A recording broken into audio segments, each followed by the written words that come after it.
श्री सद्गुरु महाराज की जय। श्री सद्गुरु महाराज की जय। प्रभु प्रेमियों, सद्गुरु महर्षि में ही परमहंस जी महाराज के सभी प्रवचन उनकी आवाज़ में उपलब्ध नहीं है। अतः उनके प्रवचन का पाठ करके हम आप लोगों को सुनाएंगे। गुरु महाराज की आवाज़ की स्मृति बनी रहे, इसलिए आइए उनकी आवाज़ में प्रवचन के प्रारंभिक बोल सुने।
श्री सद्गुरु महाराज की जय। श्री सद्गुरु महाराज की जय। महर्षि में ही सत्संग सुधा सागर, प्रवचन नंबर 106। ईश्वर के पास क्यों जाना चाहिए।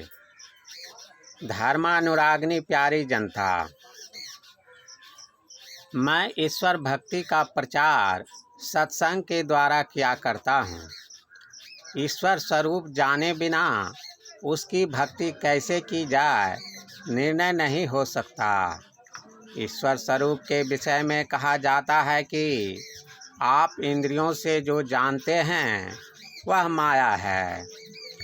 आँख से देखते हैं माया है, कान से सुनते हैं माया है, बुद्धि से पहचानते हैं वह भी माया है। परमात्मा मायातीत है, उसकी भक्ति माया में इंद्रियों के द्वारा हो संभव नहीं। मनुष्य इंद्रियों को छोड़कर कुछ काम करे असंभव प्रतीत होता है। एक एक इंद्रिय को एक एक वस्तु का ज्ञान होता है। एक ही इंद्रिय को सब विषयों का ज्ञान नहीं होता। रूप आँख को व्यक्त है तो कान को अव्यक्त है। शब्द कान को व्यक्त है तो और इंद्रियों को अव्यक्त है। इसी प्रकार ऐसी कोई एक इंद्रिय नहीं है जिसके लिए सब विषय व्यक्त हों। मन सब विषयों को जानता है, परंतु बाहर की इंद्रियों द्वारा बाहर की इंद्रियों से हीन कर दो तो मन कुछ नहीं जान सकेगा। जो मन बुद्धि से परे पदार्थ है वह बाहर की तो सब इंद्रियों से परे है ही। उसकी भक्ति हम कैसे करें। इसके लिए सरल मार्ग होना चाहिए। इसकी खोज है राम स्वरूप तुम्हार, बचन अगोचर बुद्धि पर, अविगत अकथ अपार, नेत नेत नित निगम कह। स्वरूप अर्थात निज रूप, आत्म रूप। अविगत अर्थात कहीं से भी खाली नहीं, सर्वव्यापक। अपार अर्थात स्वरूपतः ससीम नहीं। इति उसकी होती नहीं। यह जो परमात्मा का स्वरूप है उसका ग्रहण हम कैसे करें। गो गोचर जहाँ लग मन जाई, सो सब माया जानहु भाई। ईश्वर स्वरूप का दर्शन हुआ, यह कैसे माना जाए। भिद्यते हृदय ग्रंथि छिद्यन्ते सर्व संशया, क्षीयन्ते चास्य कर्माणि तस्मिन् दृष्टि परावरे। महोपनिषद। अर्थात परे से परे को परमात्मा को देखने पर हृदय की ग्रंथि खुल जाती है, सभी संशय छिन्न हो जाते हैं और सभी कर्म नष्ट हो जाते हैं। यह प्रत्यक्ष हो जाता है कि यह जड़ है और यह चेतन है। तब प्रत्यक्ष होता है जड़ चेतन ही ग्रंथि पड़ गई, यद्यपि मृषा छूटत कठिनाई। अभी तो यह है कि यह जड़ है और चेतन प्रत्यक्ष नहीं है। चेतन का कार्य जानते हैं। चेतन प्रत्यक्ष हो जाए, जैसे दूध से मक्खन अलग देखा जाता है, उसी तरह जड़ से अलग होकर चेतन देखा जाए। ऐसा दर्शन हो तब परमात्म दर्शन उस चेतन से हुआ। परमात्म दर्शन के लिए दो बातों को याद रखिए।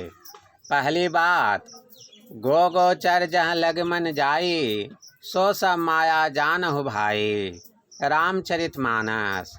और दूसरी बात उपनिषद का, भिद्यते हृदय ग्रंथि छिद्यन्ते सर्व संशया, क्षीयन्ते चास्य कर्माणि तस्मिन् दृष्टि परावरे।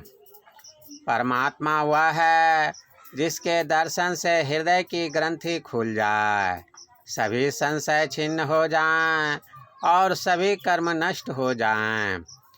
फिर एक बात की, जैसे रूप विषय क्या है, इसके लिए ठीक ठीक उत्तर यही है कि जो आप आँख से ग्रहण करते हैं, इसी तरह और इंद्रियों के विषय में भी जानना चाहिए। परमात्म विषय क्या है? परमात्म विषय वह है जिसको आप अपने से पहचान जाएं, बिना सहारे किसी इंद्री के। आप स्वयं भी इंद्रियों के विषय नहीं हैं। अपने शरीर को देखकर आप कहते हैं मैं हूँ, लेकिन विचारने पर कहते हैं मैं शरीर नहीं हूँ।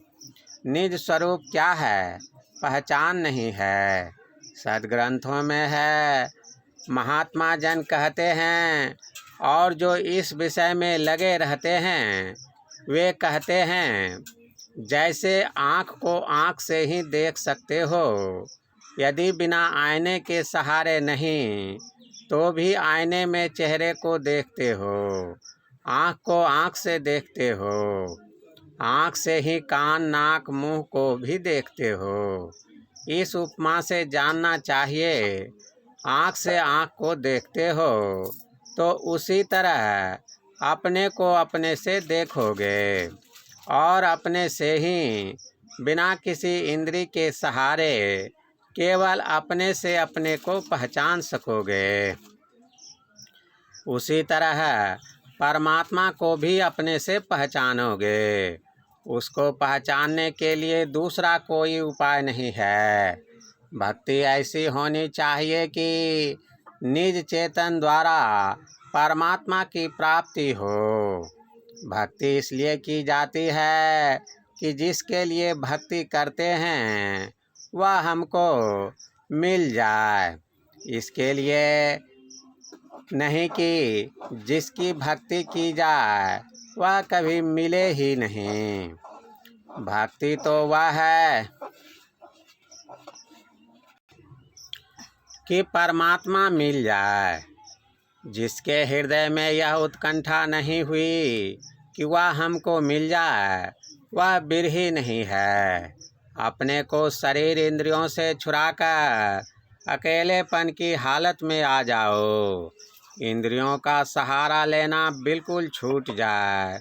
जिस तरह हो उस तरह करो, ईश्वर की भक्ति है, क्योंकि ऐसा होने पर ही ईश्वर का दर्शन होगा। कितने मुझसे कहते हैं कि यह क्या कहते हो, तुम सुगम को दुर्गम बताते हो। क्या प्रहलाद को दर्शन नहीं हुआ था? क्या ध्रुव को दर्शन नहीं हुआ था? क्या सबरी को श्री राम का दर्शन नहीं हुआ था? इन लोगों को तो आँख से ही दर्शन हुआ था। तब मैं कहता हूँ कि भगवान का कौन रूप असल है। गोपी ने जिस रूप को देखा था वह रूप, या अर्जुन ने जिस दोहरे तेहरे दोभुजी चतुर्भुजी और बहुभुजी विराट रूप का दर्शन किया था वह, या ध्रुव जिस रूप को देखा था, या वह प्रहलाद जिस रूप को देखा था वह, तो किसको कम विशेष नहीं, तो किसी को कम विशेष नहीं, सब असल ही असल, कोई नकल नहीं। यदि ऐसा कहो तो क्या वह अनेक रूप होते हुए अनेक हैं? तब लोगों को यह मंजूर नहीं। वे कहेंगे अनेक रूप होते हुए वह एक हैं। तो मैं कहूँगा कि ठीक है। जो ठीक नहीं कहे तो उसके दिमाग में क्या हो गया, कहा नहीं जा सकता। सब रूपों में भगवान हैं। अचर चर रूप हरि सर्वगत सर्वदा बसत इति वासना धूप दीजय। सब रूपों में स्वरूप जो है उसकी पहचान कैसे होगी, सो बता दो। कभी श्री राम धनुष लिए, तो कभी श्री कृष्ण बंसी लिए, तो कभी विराट रूप, कभी चतुर्भुजी रूप, कभी और रूप, तो असली रूप कौन? यदि कहो कि एक को पहचान लो तो हो गया, तो इसमें दो बातें हैं। एक तो सबको एक ही मानने कहते हो, तो सवाल यह होगा कि सब में वह एक कैसा है। दूसरी बात यह कि श्री राम ने कहा कि गो गोचर जहाँ लगमन जाई, सो सब माया जानहु भाई। इससे तो यह बिल्कुल माया ही माया हो जाता है। और उपनिषद वाक्य है, भिद्यते हृदय ग्रंथिस छिद्यन्ते सर्व संशया क्षीयन्ते चास्य कर्माणि तस्मिन् दृष्टि परावरे। ऐसा बोलो कौन दर्शन से हुआ? यह जानना चाहिए कि जितने रूपों का वर्णन है उससे वह नहीं जाना जाता कि उस दर्शन से विद्यते हृदय ग्रंथि छिद्यन्ते सर्व संशया क्षीयन्ते चास्य कर्माणि तस्मिन् दृष्टि परावरे हो गया। श्री कृष्ण भगवान पांचों भाई पांडवों के संग रहते थे। भगवान श्री कृष्ण उनके सर्वस्व थे। जब उन लोगों ने सुना कि श्री कृष्ण इस धरातल पर नहीं हैं, तो वे लोग भी सब कुछ छोड़कर इस धरातल को छोड़ दिए। किंतु ऐसा सिद्ध नहीं होता कि उनके दर्शन से उन पांडवों को भिद्यते हृदय ग्रंथिस छिद्यन्ते सर्व संशया क्षीयन्ते चास्य कर्माणि तस्मिन् दृष्टि परावरे ऐसा हो गया था। इसमें यह अवश्य कहना पड़ेगा कि वह जो है उसका बयान सुनो। गोस्वामी तुलसीदास जी का सुनिए।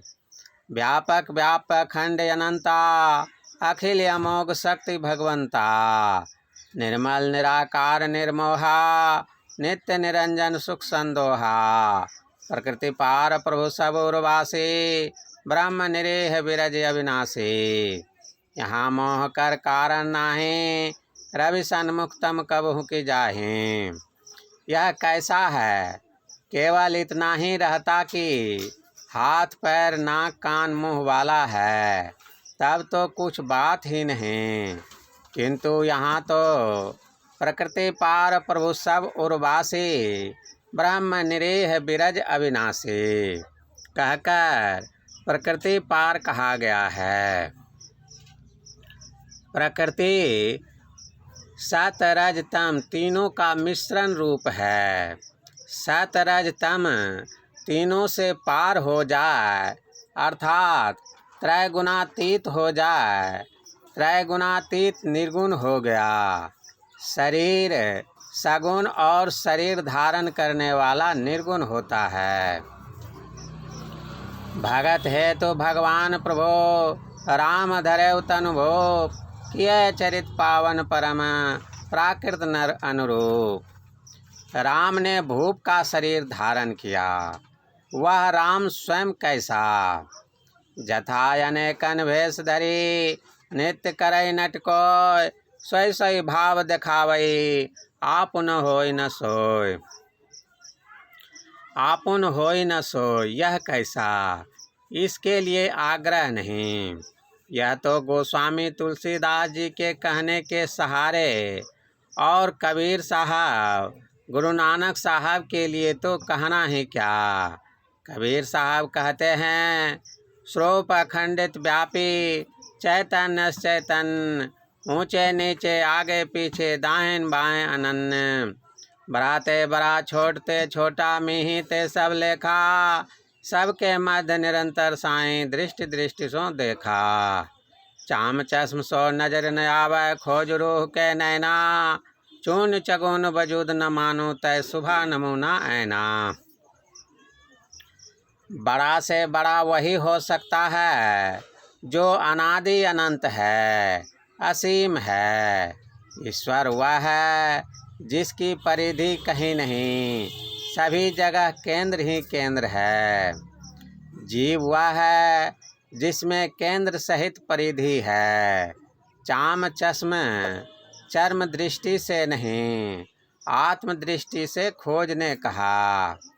बाबा नानक के पास जाएं और उनसे पूछें कि ईश्वर के विषय में कहिए तो वे कहते हैं अलख अपार अगम अगोचर नातिसु काल न कर्मा जाति अजाति अजोनि संभव नातिसु भाव न भरमा। साचे सचियार बिटव कुर्बानो नाति स्वरूप वरन नहीं रखिया साचे शब्द निशानो। नातिसु मात पिता सुत बंधप नातिसु कामन नारी अकुल निरंजन अपर परम परो सगली जाति तुम्हारी। घट घट अंतर ब्रह्म लुकाया घट घट ज्योति सवाई बजर कपाट मुक्त गुरुमति निर्भय तारी लाई। जैसे कबीर साहब ने कहा चाम चश्म सो नजर न आवे खोज रूह के नैना, वैसे ही गुरु नानक साहब ने कहा बजर कपाट मुक्त गुरुमति निर्भय तारी लाई। श्री राम श्री कृष्ण विराट रूप शिव रूप देवी रूप सब रूपों को दंडवत करता हूँ, किंतु प्रश्न रह जाता है कि उन रूपों में रहने वाला कौन है तथा उसके बिना उपनिषद की यह सार्थकता रह ही जाती है। श्री सद्गुरु महाराज की जय। प्रभु प्रेमियों, यह प्रवचन लंबा है इसलिए इसे 2-3 भागों में सुनेंगे।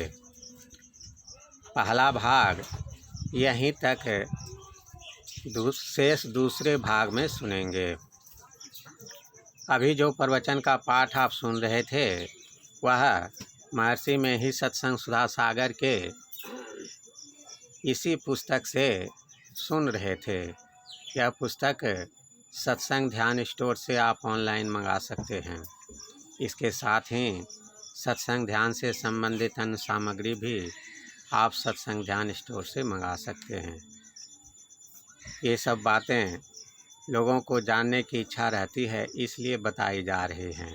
अगर आपको इस तरह का वीडियो पसंद है तो इस चैनल को सब्सक्राइब करके अपने इष्ट मित्रों को भी बतावें जिससे वे भी लाभ ले सकें और हमें भी कमेंट करके बतावें कि इस वीडियो के पाठ से आपको क्या लाभ हुआ। श्री सद्गुरु महाराज की जय।